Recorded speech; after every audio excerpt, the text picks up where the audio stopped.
el libro de los inicios. Dice: estas son las generaciones de Isaac, hijo de Abraham.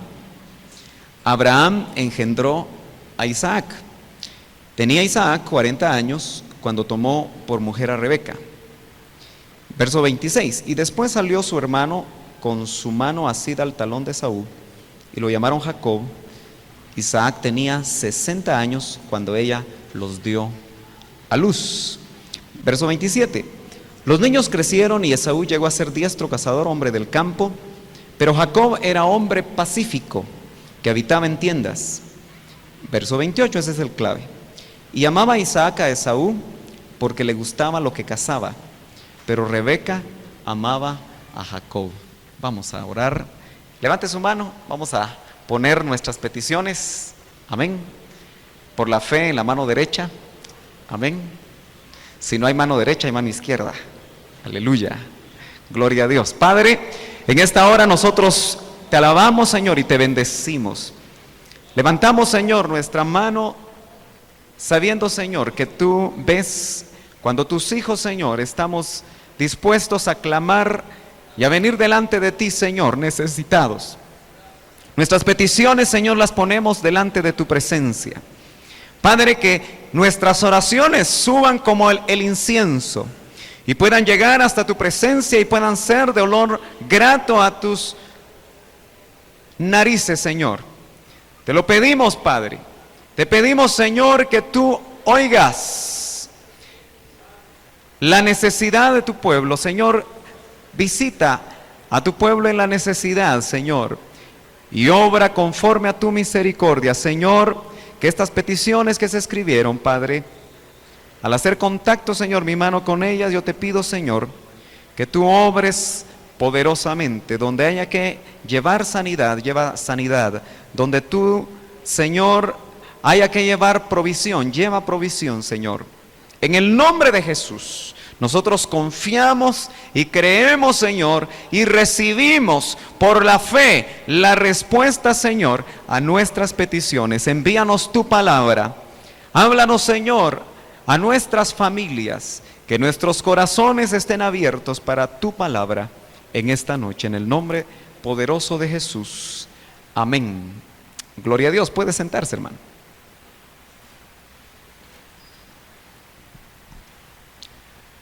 Mientras venía, me ponía a pensar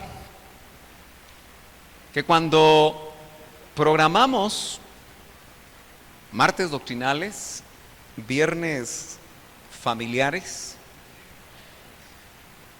podemos en algún momento meternos en un programa.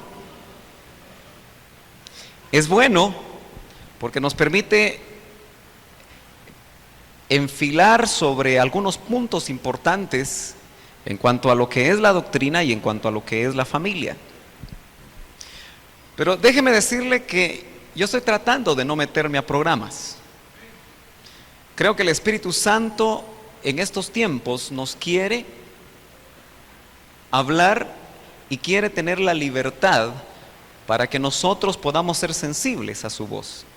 Así que no se vaya a sorprender si un viernes no hablamos específicamente sobre familia. De todas maneras, sí vamos a hablar los temas para la familia de Dios, porque nosotros somos la familia de Dios. Amén. Y si un martes de repente se nos ocurre hablar de la familia. Así que, por favor, no vaya a ser demasiado rígido en los esquemas que nosotros mismos hemos programado, porque queremos tener esa libertad. Amén. Gloria a Dios. En esta noche yo quiero tratar de ver en las familias, no sé cuántas nos va a permitir el Señor ver en esta noche. Sería buenísimo hoy tener preguntas. Yo voy a tratar de ver si paro a las 9 para que usted haga preguntas, porque vamos a tratar de estudiar en algunas de las familias. Vamos a entrar primero con la de Isaac y Rebeca. Siempre hemos visto a Isaac y Rebeca como Isaac tipo de Cristo, Rebeca como la novia, y le hemos dado bastante al capítulo 24 de Génesis. Pero hoy quisiera ver a esta familia no tanto como un tipo de la iglesia, sino que quisiera tratar de ir, si usted quiere, desnudando las debilidades de esta familia. Probablemente vamos a poder desnudar las debilidades del papá de Isaac. Y probablemente vamos a tener oportunidad de ver las debilidades del hijo de Isaac. Usted sabe que en todo el Antiguo Testamento se habla del Dios de Abraham, del Dios de Isaac y del Dios de Jacob. Es una frase muy socorrida en toda la Biblia, pero cuando habla del Dios de Abraham, Isaac y Jacob, nos está hablando de 3 generaciones. Y nos está hablando del abuelo, del papá y del nieto. Como estamos en un viernes familiar, vamos a tratar de ir sacando algunas cosas que la Biblia dejó escritas para que nosotros pudiéramos también evitar caer en los errores que estos grandes hombres de Dios cayeron, pero que a pesar de eso Dios los usó de una manera poderosa. Por eso es interesante darnos cuenta que la Biblia desnuda precisamente las debilidades de los hombres, pero también las fortalezas. Entonces nosotros podemos aprovechar, ya que el Espíritu Santo creo que no dejó de balde algunos detalles que como familia ahora, después de tantos años, quizás miles de años, Abraham vivió aproximadamente 2000 años antes de Cristo.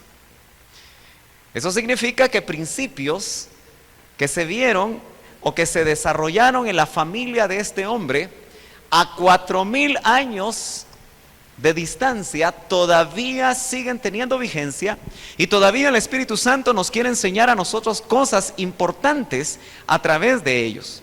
Así que le vamos a entrar. Fíjese que una de las cosas interesantes que nosotros vemos es que Isaac dice que tenía 40 años cuando tomó por mujer a Rebeca. A mí me gusta ver que en esos tiempos la gente no se casaba joven. Bueno, usted me va a decir, bueno, pero si todos llegaban a 175 años, llegó Abraham, me parece. Imagínense, nosotros apenas vemos que la gente hoy llega a 75, y cuando llegan a 75 la cosa está difícil, ¿verdad? Se recuerda que el Salmo dice que algunos llegan a 70, dice, y los más robustos a 80, aunque con dificultad. Ya en el libro de los Salmos, en el tiempo de David, ya era difícil llegar a esas edades. Pero en los tiempos de Abraham, según hice cuentas, estos fueron los años de la vida de Abraham, dice el verso 7, 175 años. ¿Cómo le irá a usted en la feria? ¿Será que siente que los 60 años que tiene están bien vividos? ¿O los 40 años que usted tiene los está viviendo bien? Silencio absoluto en la sala. Porque a veces, hermano, cuando no nos está yendo bien, queremos que el Señor regrese, ¿verdad? Que el Señor venga. Y cuando la cosa está muy buena, le decimos, Señor, espérate un poquito. Pero mire qué interesante ver que este hombre se casa a los 40 años. Es cierto, tiene que ver con la edad que ellos vivían, pero yo creo que también tenía que ver con el hecho que eran hombres que se casaban cuando estaban maduros. Mire qué principios interesantes. Hoy en día los muchachos se quieren casar a los 15. A los 18 sienten las muchachas que ya las dejó el tren. Y si llega alguna de ellas a los 25, ya saben irremisiblemente que se quedaron para forrar Biblias.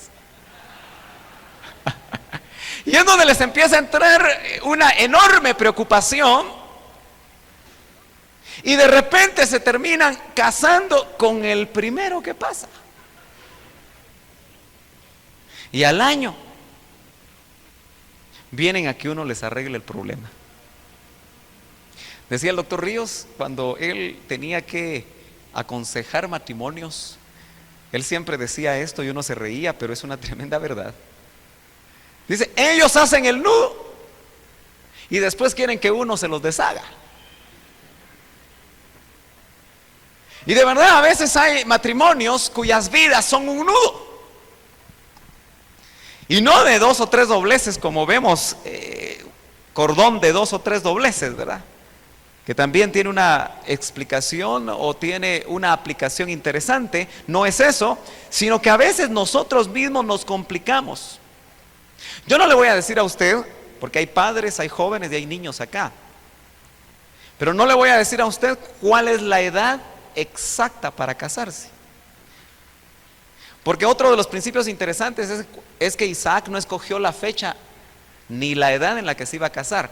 De repente fue a su papá al que se le ocurrió que si no se apuraba ya no iba a poder casarse, ya no iba a poder desarrollar un matrimonio, y dijo: mira, voy a mandar a mi siervo Eliezer para que vaya a la casa o a la familia,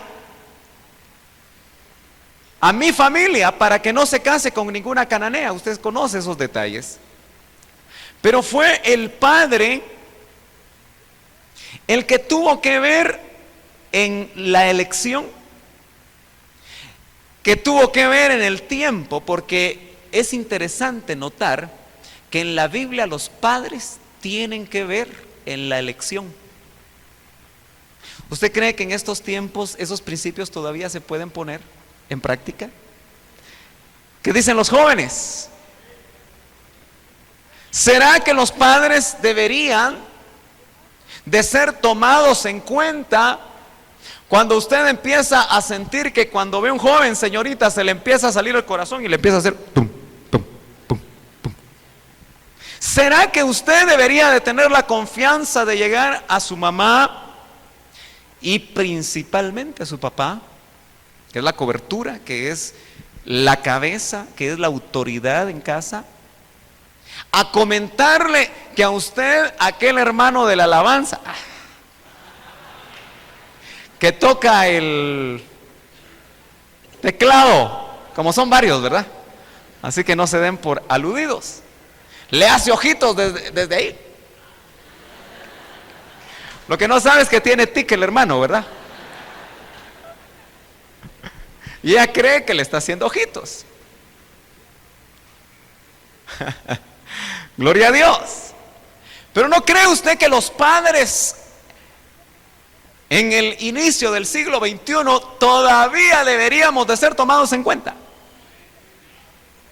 ¿Cree usted que hay importancia en eso? ¿Cree que eso realmente Dios lo estableció como un cuidado que los padres más maduros, estamos hablando de padres cristianos? Nosotros en la Biblia siempre encontramos los principios generales y, si usted quiere, ideales para una familia cristiana. Una señorita puede estar pensando ya: hermano, pero fíjese que mi papá es inconverso. Entonces cada caso se tiene que manejar por separado para poder dar una respuesta exacta. Pero a pesar de que tu padre sea inconverso o tus papás sean inconversos, todavía siguen constituyendo y son una cobertura. La Biblia no dice que los padres, solamente los cristianos, sean cobertura, sino que la Biblia dice que los padres son cobertura, son autoridad, y es importante entonces que sean tomados en cuenta. Entonces hemos visto dos cosas interesantes que yo creo que los jóvenes, pero también los padres, debemos de recordar en relación a nuestros hijos. Tal vez tú estás ahorita chineando una bebita, pero así como van las cosas, yo hace poco chineaba a mi bebita. Hoy veíamos en la casa un pajarito que bajaba a tomar agua después de llover. Y yo recuerdo que cuando mi hija primera, que hoy tiene 12 años, nació, no podía hablar y los pajaritos bajaban a tomar agua. Y ella decía, en lugar de decir pajarito, decía tachito. Yo no sé de dónde sacó eso, ¿verdad? Pero los niños, usted sabe que tratan de ver cómo se expresan, y decía tachito, decía, en la ventana, mostrando al pajarito. Y yo cuando vi al pajarito hoy le dije a mi esposa: tachito, ella creció. Ahora ya no le van a interesar ver los pajaritos que llegan al jardín, sino que tal vez va a empezar a despertar, porque ahora despiertan rápido, le cuento, papás, cuidado, despiertan muy rápido. La televisión está despertando muy rápido a nuestros hijos. Sí. ¿Usted se ha sentado a ver alguna vez algún programa de televisión con sus hijos? No, hermano, yo soy evangélico. No me diga que no. A veces es bueno el poder observar que está. No, yo digo que no a veces, siempre debería, aunque con el cuidado, porque los padres son los únicos que deberíamos de dosificar lo que nuestros hijos ven en la televisión. Y debería ser poco, muy poco, porque hay muy poco que ver, le cuento, que sea educativo y que verdaderamente ayude a nuestros hijos. Pero mire, los programas que van dirigidos a los niños de 8, 10, 12 o 14 años, generalmente desde los 6 u 8 años, se ven niños y niñas gustándose. Y los maestros y los padres que están aquí no me dejarán mentir que muchas veces los niños de 8 años ya sus conversaciones son: ¿quién te gusta? ¿Sí o no? Sí, hermano. Y a veces uno de padre también cae en esos juegos, ¿verdad? Algunos por saber qué es lo que está sucediendo en el ambiente escolar o en el ambiente de la iglesia. Hay niños que de repente quieren venir a la iglesia y uno dice: ¿y ahora por qué quiere venir? Antes ganaba la tele, ahora quién sabe qué. Y son cosas que uno tiene que estar chequeando como padre, porque lo interesante es que lo que quiero recordarles a ustedes es que nosotros como padres tenemos que jugar una responsabilidad muy fuerte en cuanto a con quién se van a casar nuestros hijos. El tiempo pasa muy rápido. Ahora, note usted que este hombre, una vez casado, empezó a enfrentar un problema. Su esposa no podía quedar encinta, no podía concebir. Rebeca era estéril. Y lo tremendo es que vemos aquí que dice: y oró Isaac al Señor en favor de su mujer porque ella era estéril, y lo escuchó el Señor, y Rebeca, su mujer, concibió. Mire, hay matrimonios que tienen problemas como estos. ¿Cuántos años pasó? Si usted leyó conmigo el verso 26, Isaac orando para que su mujer pudiera quedar embarazada. 20 años. Ahora, ¿será que Isaac se amargó? Hay familias que cuando no vienen los hijos, ya sea por causa de él o por causa de ella, se amargan y pierden la esperanza y dejan de orar. Es que aquí estamos viendo diferentes aspectos que yo creo que nosotros, cuando vemos la historia de estos hombres, no las vemos desde este ángulo, porque creemos que son tremendos héroes de la fe y que ellos no vivieron problemas en sus matrimonios como los que aquí podrían estar viviendo. Mire, si una pareja aquí, en esta noche, está teniendo problemas porque no hay familia, este pedacito del mensaje es para usted.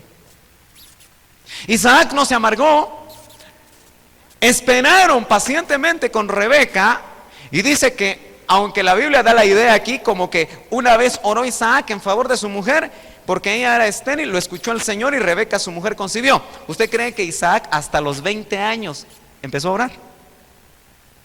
No, yo creo que él quería que hubiera familia. ¿Sabe por qué quería que había familia o que hubiera familia? Porque tenían promesas, le habían dado. Mire, Abraham todavía vivía. Pues déjeme chequear. A veces es un poquito difícil el poder establecer hasta dónde coincidieron el abuelo, el hijo y el nieto. Si vivía o no Abraham, Porque aquí dice que murió en buena vejez y luego habla de otros aspectos, pero si nosotros no tenemos cuidado de ver sus edades, agarramos cronológicamente. Pero lo que le quiero decir es esto, no interesa si estaba vivo o no. Pero antes de morir Abraham le habló a Isaac de la promesa que le dieron a Abraham, que sus descendientes serían como la arena del mar. Ahora, note usted una cosa interesante. Y ahí es donde yo quiero también hablar de aspectos de 3 generaciones. ¿Por qué Sara era estéril? ¿Y por qué Rebeca también resultó estéril? ¿No le habían ofrecido una tremenda simiente a Abraham? Y tuvo que esperar en fe para que viniera el hijo de la promesa. Pero también su hijo tuvo que esperar en fe. ¿No será que lo que le pasa a los padres afecta a los hijos? ¿Negativa o positivamente? Vamos a empezar a ver diferentes cosas que se repiten en generaciones. Yo sé que de esto ha oído usted mucho, pero es importante recordar, porque probablemente muchos de ustedes están viendo en sus hijos muchas situaciones que ustedes vivieron, ya sea en el mundo o ya en Cristo. Y que de alguna forma nosotros tenemos que ver cómo funcionan esas cosas. Hay cadenas ancestrales que amarran a nuestros hijos. ¿Habrá situaciones que un padre hizo que ahora están afectando a un hijo? ¿Será que tú eres el hijo que fue afectado por algo que hizo el padre y que hasta tus hijos lo están teniendo que vivir? Son de las cosas que vamos a ir recordando y vamos a ir viendo acá. Ahora, note usted entonces que qué casualidad que el abuelo tuvo problemas con la esposa para que diera luz. El hijo tuvo problemas con la esposa para que diera luz. Y el nieto, Jacob, él no quería a Lea, pero se le endosaron, ¿verdad? Pero después vamos a ver por qué se le endosaron. Y lo interesante es que también el nieto tiene problemas con la que amaba, porque era estéril. Misterios de Dios, ¿verdad? Pero los 3 tuvieron que esperar y confiar en Dios hasta que Dios en su programa permitió que esos vientres pudieran concebir. Yo no sé cuántos vientres aquí no han concebido. Claro, estoy hablando de mujeres casadas, por supuesto. ¿Creen que el Señor puede ser poderoso para que esos vientres puedan concebir? Mire, usted puede pensar que eso no es muy importante, pero un matrimonio se puede destruir por eso. Un matrimonio se puede sentir totalmente inadecuado, él y ella, sencillamente porque todavía no se cumple la promesa que sin duda todo hogar, toda pareja, cuando llega al altar, espera tener hijos. Yo no puedo pensar que haya parejas que cuando vienen al altar, y estoy hablando de parejas cristianas, piensen que nunca van a tener hijos. Yo creo que los anhelan. Pero el secreto aquí es esperar que Dios obre y esperar que el Señor se manifieste. Mire, cada uno de ellos, no vamos a entrar en el detalle, pero cada uno de ellos, Isaac y Jacob. ¿Y cuál fue el hijo de Raquel, el primero? ¿No lo sabe usted?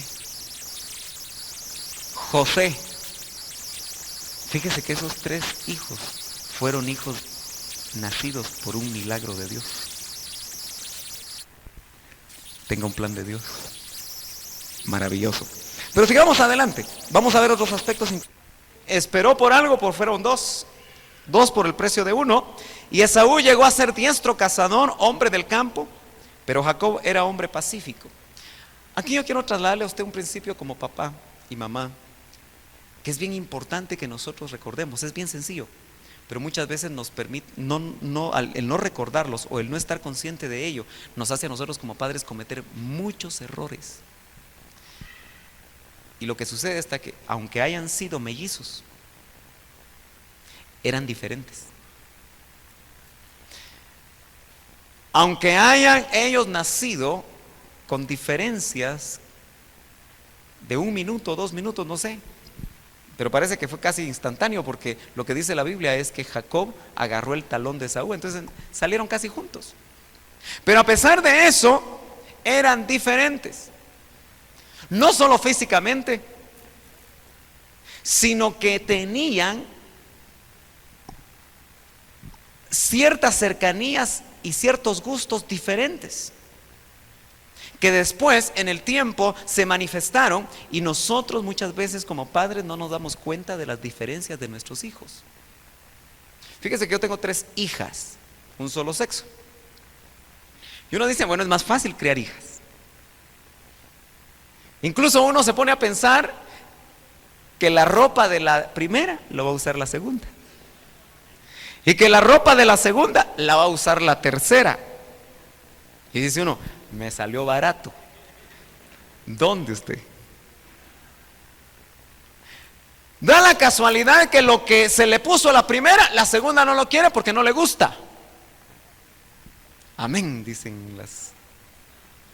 Y cuando la tercera ya está lista para ponérselo, ya pasó de moda, dice. Y uno tiene que gastar como que si fueran 3 hijas únicas. Así que la cosa no es tan sencilla, pero lo que nos indica a nosotros es que aún hijos del mismo sexo, como en este caso, eran diferentes. Aquí dice que uno era hombre del campo, diestro cazador, y el otro dice que era un hombre pacífico que habitaba en tiendas. Ahora, note usted que las características de estos niños cuando crecieron provocó en los padres algo que yo creo que nosotros tenemos que ser cuidadosos, y que quizá, si somos sinceros, pudiera nuestros hijos estar provocando en nosotros también. Dice acá, y amaba Isaac a Esaú, porque le gustaba lo que cazaba, pero Rebeca amaba a Jacob. Ahora yo le pregunto, ¿será que Isaac no amaba a Jacob? Por lo que dice aquí, no, ¿verdad? ¿Y será que Rebeca amaba a Esaú? Por lo que dice aquí, parece que no. Ahora, note usted que esta tremenda familia, que iba a ser el objeto de la tremenda bendición de Dios que le habían dado a Abraham, que en Abraham serían benditas todas las familias de la tierra. Esta era la segunda familia de esa línea de simiente donde tenían que ser benditos, pero ellos no se dieron cuenta que cometieron un error garrafal que hizo al final que estos 2 hijos se odiaran. ¿No será que nosotros tenemos preferencias hacia un hijo? Mire, generalmente la familia cristiana, cuando uno le pregunta, mire, ¿usted tiene preferencia por su hijo? Uno dice, no, ¿cómo va a creer si yo soy cristiano? Pero muy entre nos, ¿no será que hay hijos cuyas características a nosotros nos atraen más que otros? ¿Y no será que hay papás, por ejemplo, mire, en las familias donde hay varones y donde hay señoritas? Tratemos de pensar cómo vienen los hijos en un matrimonio cristiano. Si vienen 1 por 1 y no de 2 por 2, muy entre nos, varones que están aquí, solo entre nosotros lo vamos a saber. ¿Esperaba usted un varón o una hija?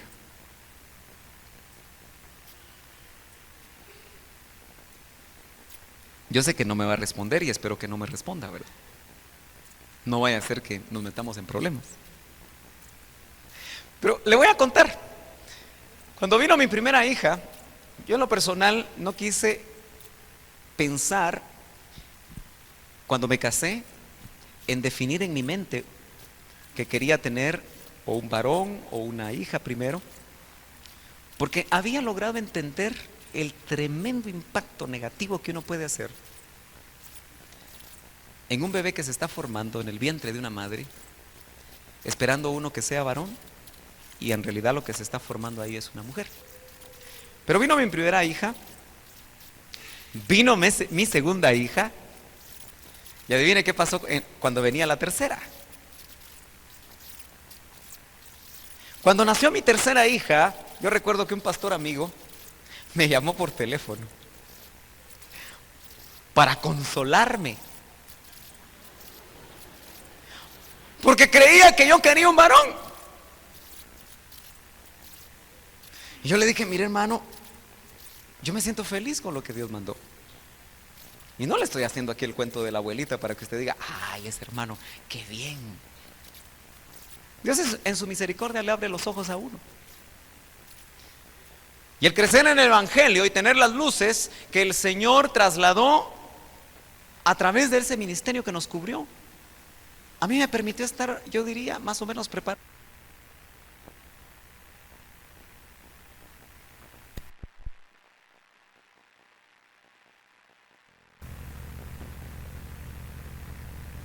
Este pastor tenía 2 hijas. Y a los 2 días nació su tercera hija. Entonces lo llamé yo para felicitarlo. ¿Por qué estoy diciendo esto? Porque, hermano, usted no me va a dejar mentir que estamos viviendo y nos hemos desarrollado en un país machista. Solo un amén. Es cierto. Y en este tipo de cultura latina, ¿no es cierto que cuando una mujer tiene un varón primogénito, se gana la gallina? ¿Sí o no? Se gana la gallina. Así dicen. Hoy se ganó la gallina doña Chonita, les dice. Porque fue varón. Y entonces cuando es mujer, ¿qué? Que vea cómo sale. Ahora, eso es algo que nosotros estamos acostumbrados a oír en el medio en el que vivimos, pero ¿hasta dónde eso también influyó en nuestra manera de pensar? Y como cristianos, vino una niña y en el fondo del corazón, es que mire, aquí yo me voy a detener un ratito. Muchos de nosotros tendemos a ser religiosos y generalmente presentamos respuestas religiosas a las situaciones que nos vienen en la vida. En el fondo queríamos varón. ¿Puede darse esa situación? Pero cuando le dicen: y que tú, una hija por la gloria de Dios, pero adentro quería hijo. Porque muchas veces es más fuerte la cultura. Eso no quiere decir que alguien no anhele un varón. Puede ser, no está mal. Pero el problema es que cuando uno no está poniendo en primer lugar lo que Dios va a enviar, eso es motivo de que muchas veces un padre rechace una hija. Y lo hace de una manera muy, muy velada, porque en el segundo round vino el varón. Entonces muchas veces el padre lo que hace es que empieza a jugar fútbol con el niño, ¿verdad? Porque ahí sí puede él jugar. Porque para muchos jugar de muñequitas con una niña no es poco varonil. O jugar a la comidita con su hija. Uy, si me viera mi papá. Y cuando lo ve, de verdad que el papá le dice: mira, se te cayó la mano.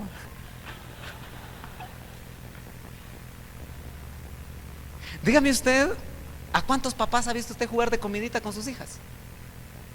¿Ha visto usted alguno? ¿Verdad que no? Cuesta. O jugar de muñequitas. Cuesta.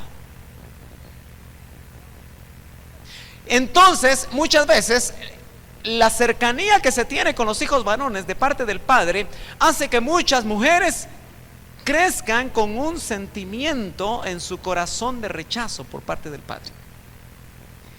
¿Qué pasaba con Esaú? Fíjese que Esaú capturó todas las expectativas del corazón de Isaac. Veamos cómo era Esaú. Fíjese que Esaú dice que cuando nació le pusieron Esaú porque era todo velludo. Parece que ese sí parecía hijo de mono. Porque Esaú quiere decir velludo. ¿Qué tan velludo sería Esaú que le pusieron así de una vez? Y más adelante vemos que Jacob era lampiño. Mire qué contraste. Mientras uno tenía mucho vello, el otro era lampiño. Ahora, usted sabe que para muchos hombres el tener vellos es también un signo de masculinidad. Fíjese que, no se ha visto usted aquellos que andan así con pelo, ¿cómo? Pelo en pecho, ¿cómo es que le dicen así, verdad? No usan camiseta, no usan playera y andan con el botón aquí, ¿verdad? Así. Puros gallitos, ¿verdad? Pelo en pecho.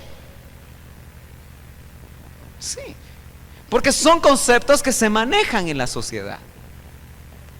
Ahora, este no solo tenía pelo en pecho, yo creo que el típico macho, sino que le gustó la aventura del campo. Era diestro cazador. Entonces Isaac se sentía orgulloso de Esaú. Hay padres que se sienten orgullosos de un hijo o de dos y de los demás. ¿Y sabe qué es lo peor? Que se los decimos a cada rato. ¿Sabe qué es lo peor? Que con nuestra mirada o con nuestros gestos se lo decimos a cada rato. ¿Cómo cree que creció Jacob cuando su papá lo miraba? Estoy hablando de Isaac, de un hombre tremendo en la Biblia, pero que se equivocó, porque la Biblia desnuda las equivocaciones de los hombres para que nosotros no caigamos en eso. Ahora, mire, ¿por qué él amaba Rebeca? Dice que habitaba en tiendas, y en las tiendas las que habitaban eran las mujeres en esa costumbre. ¿Sí o no? Sí. Haber sido muy hacendoso, ¿va? Porque sabía cocinar. Debe haber sido muy sencillo, muy tal vez frágil. Era todo lo contrario a su hermano Esaú, y por esa fragilidad yo creo que Rebeca lo amó. Mire, ¿no es cierto que hay madres que a los niños más débiles los sobreprotegen más? Yo no sé por qué se me está yendo tan rápido el tiempo. Yo creo que, pero sí está caminando muy rápido el tiempo. Pero tenemos que ser muy cuidadosos, porque lo que provocó en ellos fue una tremenda rivalidad. Yo no sé si usted, hermano, ha detectado rivalidad entre sus hijos. Si ha detectado rivalidad entre sus hijos, analice junto con su esposa. Pídanle al Señor que les muestre realmente qué es lo que está sucediendo y que sus corazones puedan abrirse a ver si no hay preferencias de parte de uno y de parte de otro que estén dañando a los hijos. ¿Usted cree que Esaú era un hombre dañado? Era un hombre dañado porque su mamá no lo amaba. ¿Y cree que Jacob era un hombre dañado? Sí, porque su papá no lo amaba. Eso quiere decir que en una familia se necesitan dos. Por eso Dios escogió una pareja, para que ambos puedan dar a sus hijos lo que la madre le toca dar y lo que el padre le toca dar, pero los dos en amor. La personalidad de un hijo no puede ser equilibrada si no se siente amado por los dos padres. Ahora, note usted que Jacob, yo dije que iba a parar aquí y vamos a tratar de dar lugar a preguntas. No vimos mucho, Pero déjeme unos 3 minutos mientras usted va planteando sus preguntas y llegan, para que mi hermano Manuel nos ayude a hacer las preguntas. Pero óigame, Jacob, su nombre quiere decir suplantador, engañador. Y toda su vida, si usted la ve detalle por detalle, el denominador común en su vida era engañar.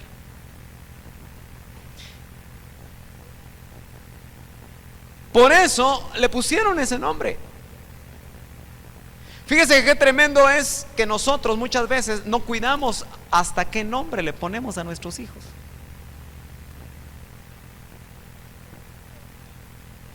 Y lo tremendo es que yo creo que el nombre que le pusieron a Jacob definió su vida de engaño.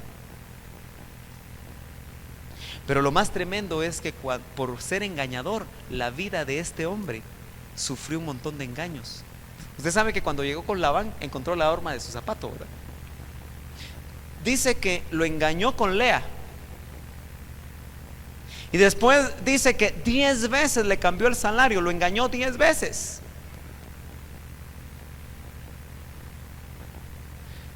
Ahora, usted sabe que en esa generación,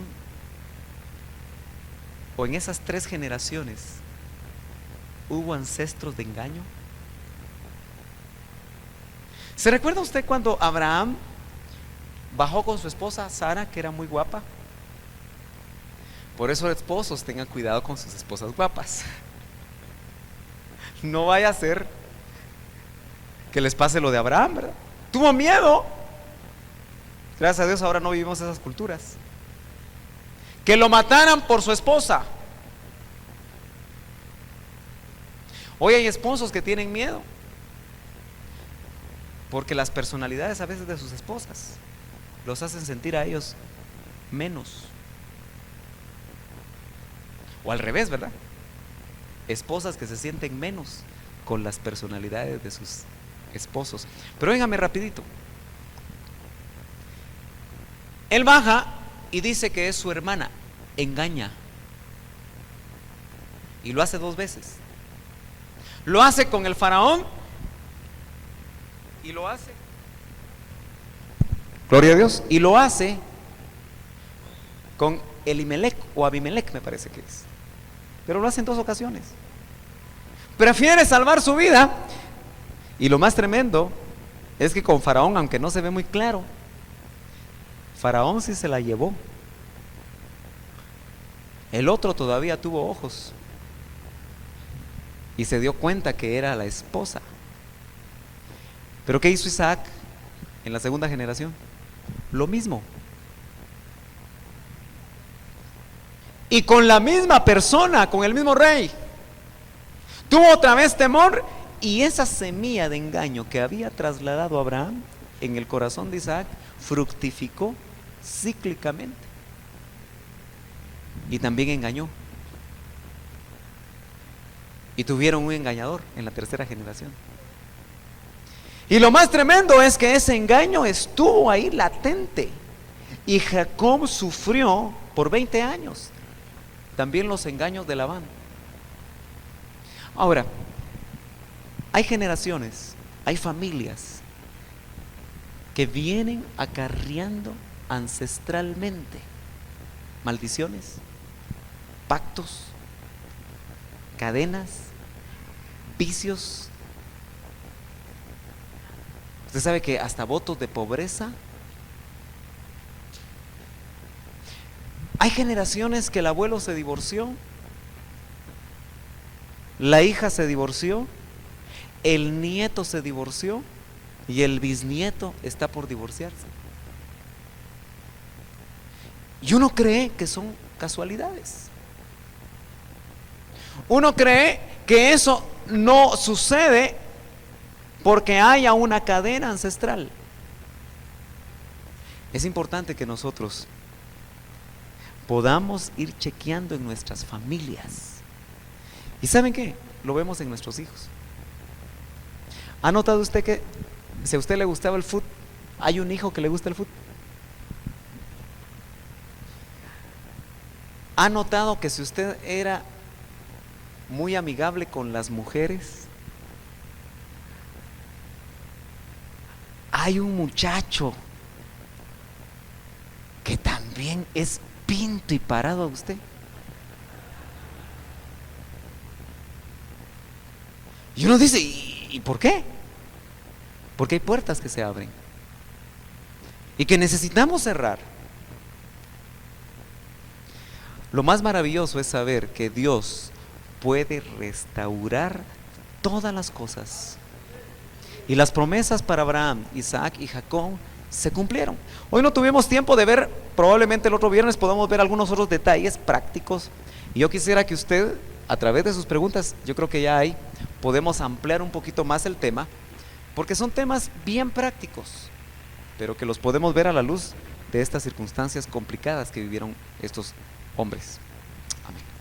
Hermano Sergio, ¿cree usted que la sobreprotección materna hacia un hijo varón puede causar alteraciones emocionales y o sexuales en ese varón?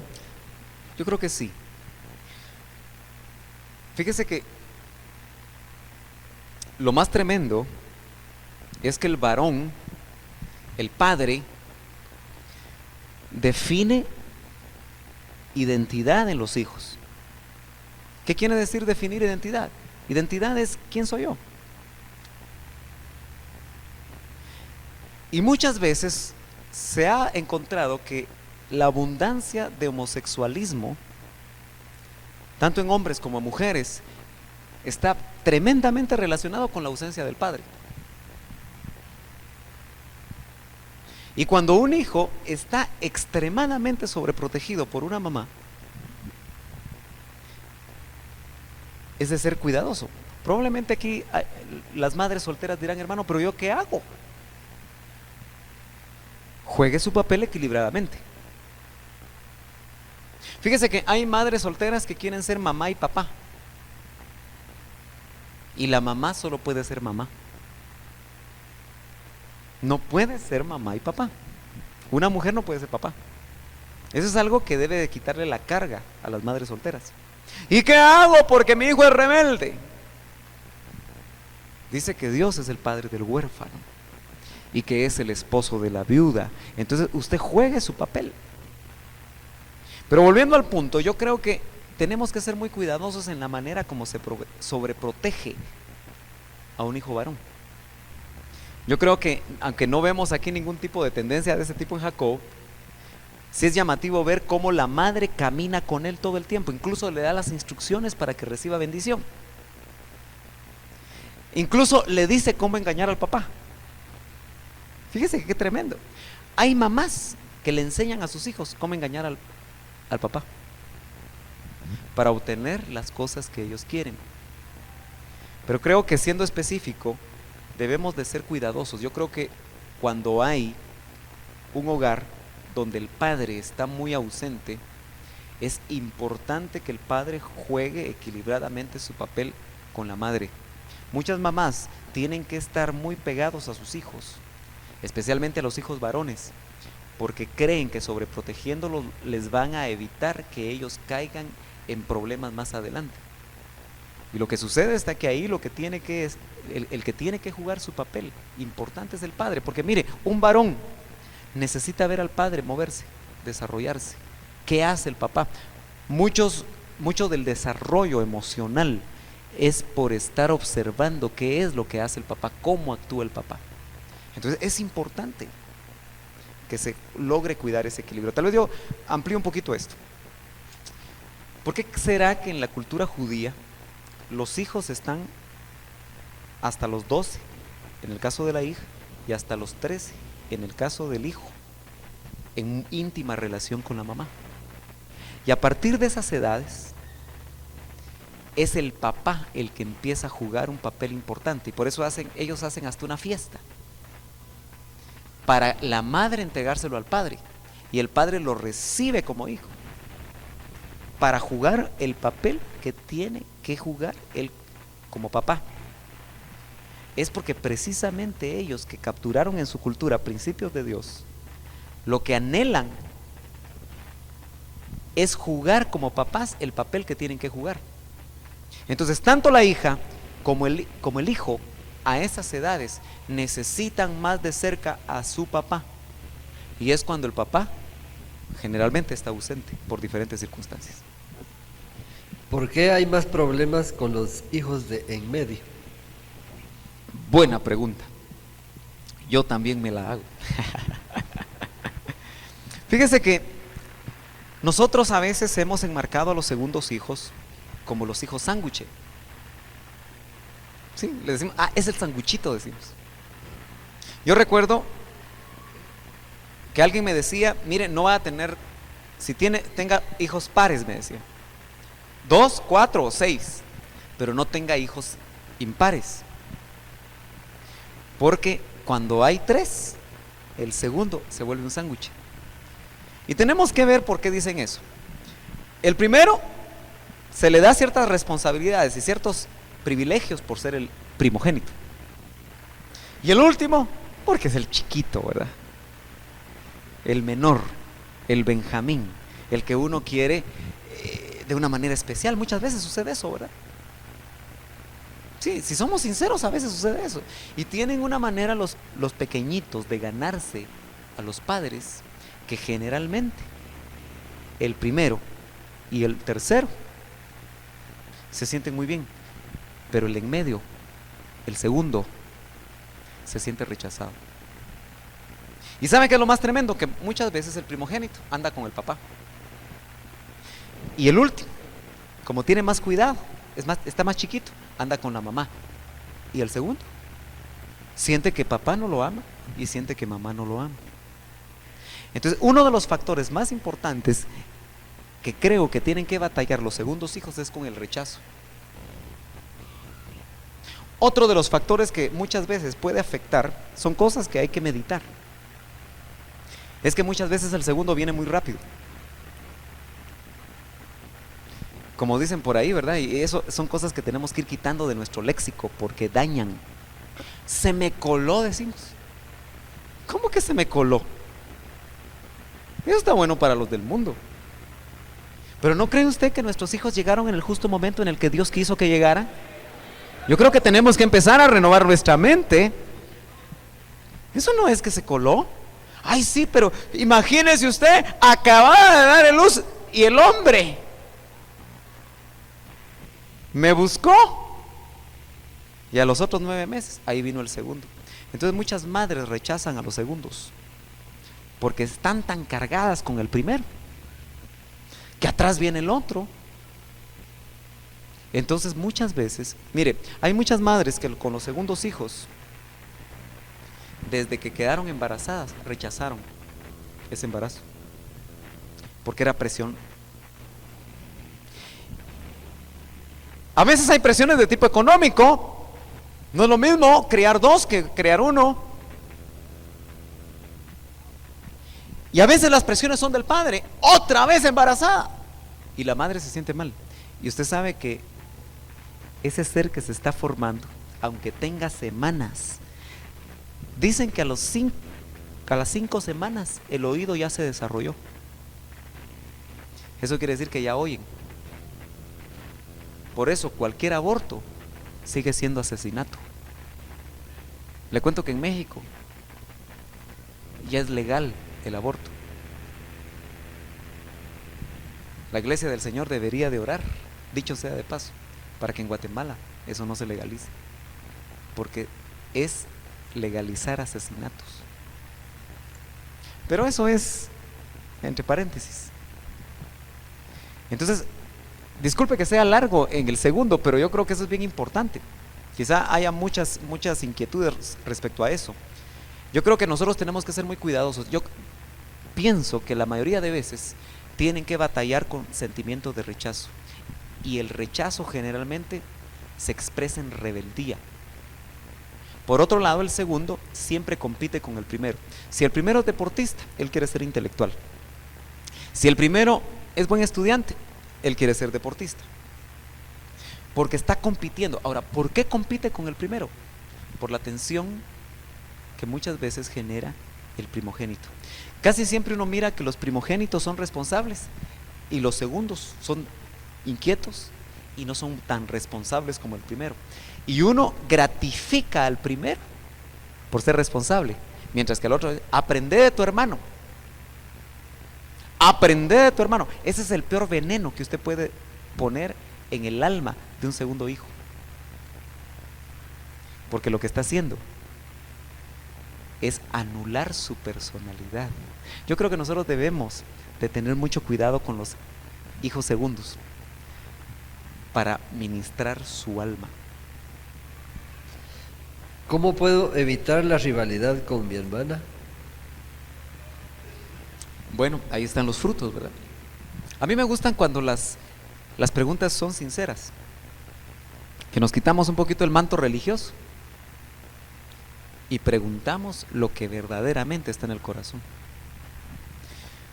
Yo creo que nosotros tenemos primero que reconocer y pedirle al Espíritu Santo que nos muestre por qué estamos nosotros rivalizando con un hermano. Generalmente uno lo que mira son los frutos del árbol.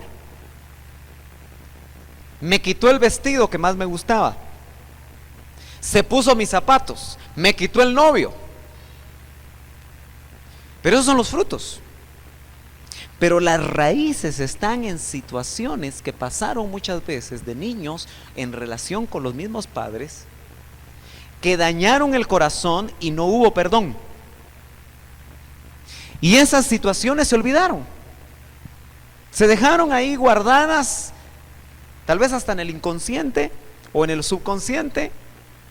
Ya no estamos muy conscientes de ellas, pero cuando menos lo esperamos, fructifican. Y entonces empezamos a notar a nosotros que hay una rivalidad muy fuerte. Yo creo que si hay rivalidad para este caso, hay que buscar ministración, porque a través de la ministración puede surgir la raíz profunda que provocó la rivalidad y te puede permitir ser sano. Lo tremendo es que cuando tú rivalizas con una hermana, ni ella ni tú están bien delante de Dios, y eso no te va a hacer prosperar en las cosas que tú haces. Necesitas perdonar, pero para perdonar necesitas también llegar al punto en el cual fuiste dañado para poder recibir sanidad. ¿Por qué un padre puede tomar la elección de la novia o la esposa de nuestros hijos? Pues el quien se casa es el hijo, de él es la elección. Claro, estábamos hablando de la cultura hebrea, ¿verdad? Queremos aclarar que no establecimos nosotros, lo que vimos fue el principio de lo que sucedía antes. Amén, hay que aclararlo. Pero el principio que queremos rescatar en este tiempo no es que el padre elija, él, con esta te casas, sino que ellos intervengan de una manera cercana, guiando al hijo o a la hija a tomar una elección. Mire, yo le voy a decir algo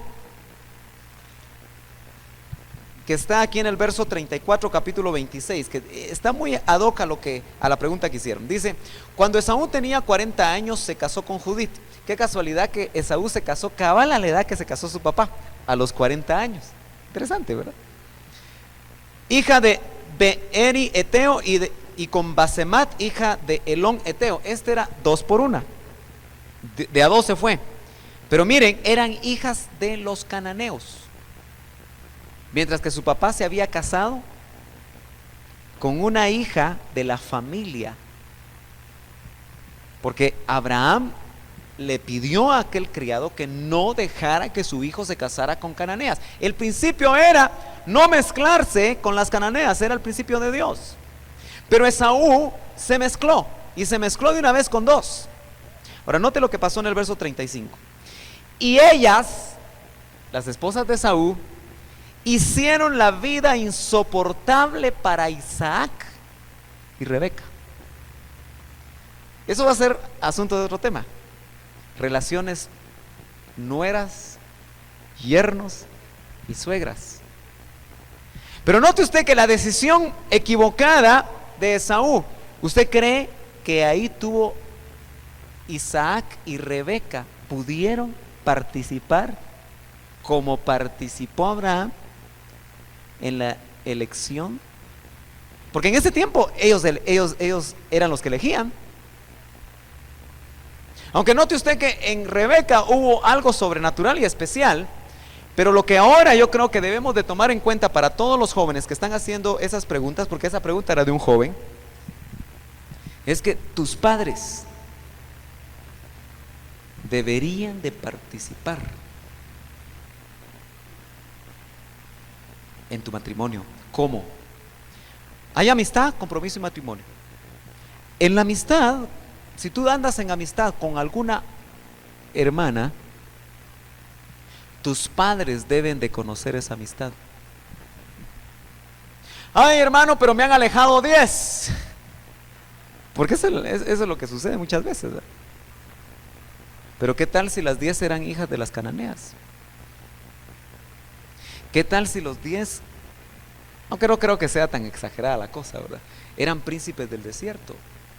Entonces yo creo que es importante cuando los padres están siendo guiados por el Espíritu de Dios y se están moviendo en una relación sana y saludable con sus hijos, ellos van a ser instrumentos de Dios para confirmar. ¡Qué lindo! Mire, este sábado tuve la bendición de oficiar una boda aquí. Una pareja muy especial. Se percibía la unción que había. Los dos, me parece que son de la alabanza, se cantaron el uno al otro. Estaban los padres, pudieron orar los padres por ellos. Se miraba en los ojos de los padres su satisfacción porque esa pareja había llegado por fin a culminar su sueño. Y hubo una unción bien especial porque esos padres participaron. No había en su corazón más que tal vez el pensamiento que sus chiquitos ahora ya no iban a estar bajo su cobertura. Incluso le pedimos al padre que soltara a su hija porque su cobertura llegaba hasta ahí, y que le entregara esa cobertura al varón que de hoy en adelante iba a ser el que la iba a cubrir. Lindo, de verdad, yo me fui muy edificado. Y yo creo que todos los que aquí están esperando casarse esperan hacer eso, salir con honra de sus casas y que los corazones de sus padres se sientan gozosos. Así que el punto es, si tú quieres darle participación a tus padres, serás bendecido.